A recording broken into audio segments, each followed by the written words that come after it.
Hey, Monster Mike, how you doing, man? Good, Robert Edson. Hey, Robert. Hey, I took a look at your Bronco here, and I noticed you have some really sweet suspension under it. Yeah, it's all blue. Right, which indicates Duff. That's right, Duff. Man, that's awesome. You know, and I really like the look of this Bronco because you got all that James Duff stuff uncut. Yep, it's all LUBR, man. It performs and stretches just about as good as anything else out there, and to me still looks like a Bronco. So. Yeah.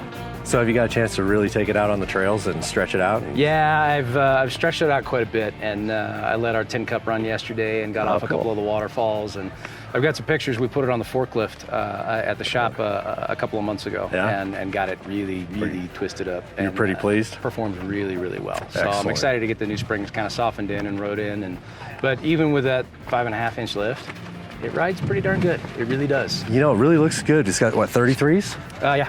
33s with 5.5 uncut. Man, that's got a great stance. I really was happy with it when we put it back on the coils and everything and set it down. I was like, wow, that really looks a whole lot better. And the heavy duty lift and the springs in the back totally made the difference with the tire carry. I got no more sag in the rear end, and your 1.25 inch stretch on the rear of it keeps it from rubbing on the front end. That's those LUBR alignment plates, right? Yeah, that's so cool. They were easy to install. It was a no-brainer to get done, and it just set the axle right back in the middle of the wheel well. And I don't have any more problems with it. So. Well, good. Yeah. I got to give credit to Lick Creek Restorations for that product.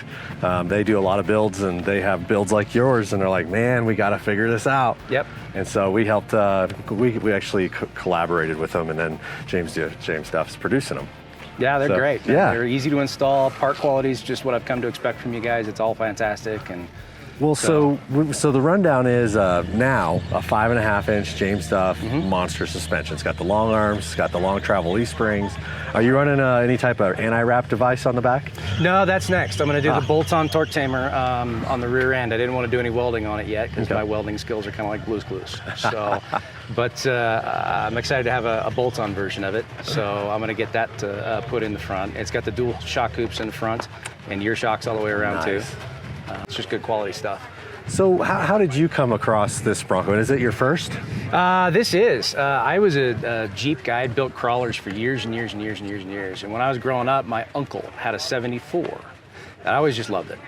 Fell in love with it. And I have a buddy of mine that has got 4 or 5 of these that he's done restos on. Everything from a Cummins swap to a full-blown resto. He's got a museum piece that's got, I think it's got 30,000 original miles on it.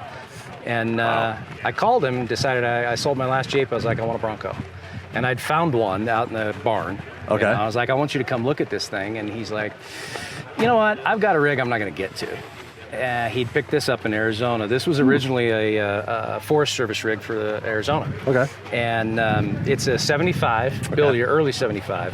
It was built in October of 1974 to the day, exactly 2 months before I was born. Wow. So I went and picked it up from him, brought it home, and started work on it. And 7 years later, this is what it looks like. It's a work in progress. Yeah. They all are. Yeah. But they're never done. Yeah. I mean, when I got it, it was a government truck. No seat belts, no roll cage, no nothing. And but now it does its thing.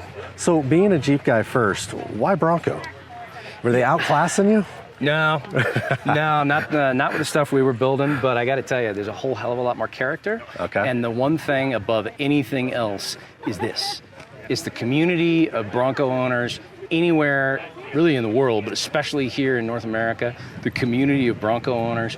I mean, just 2 weeks ago, I was arguing with the brake system on this thing, and all it takes is a post to a couple of our Bronco groups, like the Colorado Early Bronco group or our early Bronco drivers, and you got 40 guys willing to help you and online doing anything you can to try to figure out and troubleshoot stuff. So that's really kind of what sucked me into it. And now, 7 years later, I'm as in as deep as I can get. Yes, very cool, man. What a great story. Very cool. Well, hey, man, it's really great talking with you. Yeah, nice to meet you, too. Thank you. I appreciate it. Thanks for all the good parts. Definitely. I appreciate it. Hey, what's going on, man? Not a lot. You? Good, yeah. You're Rob Bent? Correct.